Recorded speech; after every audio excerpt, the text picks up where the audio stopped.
중국 정치에는 오랫동안 지켜지던 규칙이 하나 있었습니다. 권력에서 물러나더라도 사람들 앞에서 공개적으로 망신을 주지는 않는다는 규칙입니다.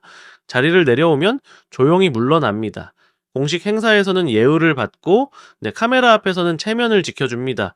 이것이 중국 정치가 전임자에게 남겨주던 최소한의 선이었습니다. 그런데 이 선이 공개적으로 무너진 장면이 있습니다. 2022년 10월 중국 공산당 당대회 폐막식 현장입니다. 수백 명의 대의원과 전 세계 언론이 지켜보는 가운데 사건이 벌어집니다. 후진타오 전 국가주석이 자리에서 일어납니다. 이건 자발적인 퇴장이 아닙니다. 옆에 앉아있던 인물이 서류를 가로막고 수행 인원들이 다가와 몸을 일으켰습니다. 후진타오는 저항하지 않지만 상황을 이해하지 못한 표정이 분명히 보입니다. 결국 그는 사람들의 시선 앞에서 사실상 끌려나가듯 퇴장합니다. 이 장면이 전 세계를 충격에 빠뜨린 이유는 단순하지 않습니다. 전직 최고 지도자가 나갔기 때문이 아닙니다. 중국 정치에서는 전임 최고 지도자를 공개석상에서 이렇게 다루는 일이 거의 없었기 때문입니다. 중국 정부는 곧바로 공식 입장을 내놓습니다. 건강 문제로 휴식을 위해 퇴장했다는 설명입니다. 하지만 화면 속 장면들은 이 설명과 맞지 않습니다. 즉, 후진타오는 자기 앞에 놓인 지도부 명단 서류를 보려 했습니다. 그러자 옆에 있던 인물이 그 서류를 손으로 덮습니다. 이 장면은 우연이 아닙니다. 중국 정치에서 지도부 명단은 권력 그 자체입니다. 그 명단을 보지 못하게 막았다는 건 이미 결정이 끝났다는 의미입니다. 더 중요한 건 그 다음입니다. 주변 인물들의 반응입니다. 아무도 놀라지 않습니다. 아무도 말리지 않습니다. 아무도 시선을 크게 주지 않습니다. 모두가 이미 알고 있던 장면처럼 보입니다. 이건 돌발 상황이 아닙니다. 현장에 있던 사람들 대부분이 이미 예상하고 있던 절차였다는 신호입니다. 이 장면은 중국 정치의 규칙이 바뀌었음을 보여줍니다. 예전에는 전임자에게 세 가지를 남겨줬습니다.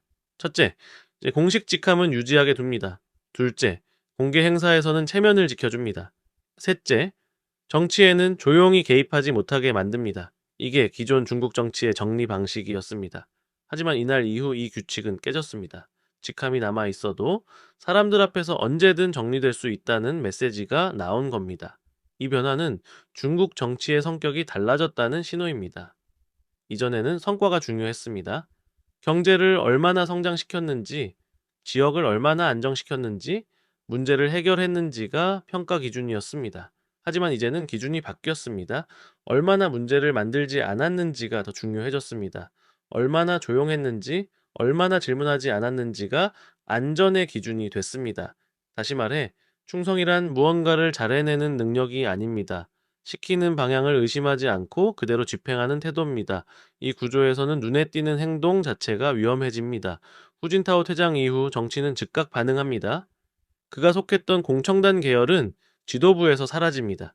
리커창은 퇴임했고 왕양도 은퇴합니다. 후춘화는 중앙 무대에서 밀려납니다. 이건 우연이 아닙니다.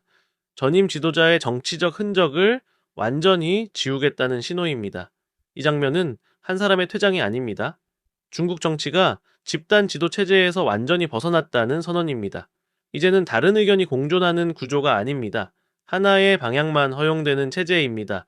그리고 이 변화의 중심에는 시진핑이 있습니다. 전임 최고 지도자를 공개석상에서 정리했다는 건 이제 조율할 대상도 타협할 세력도 남아있지 않다는 의미입니다.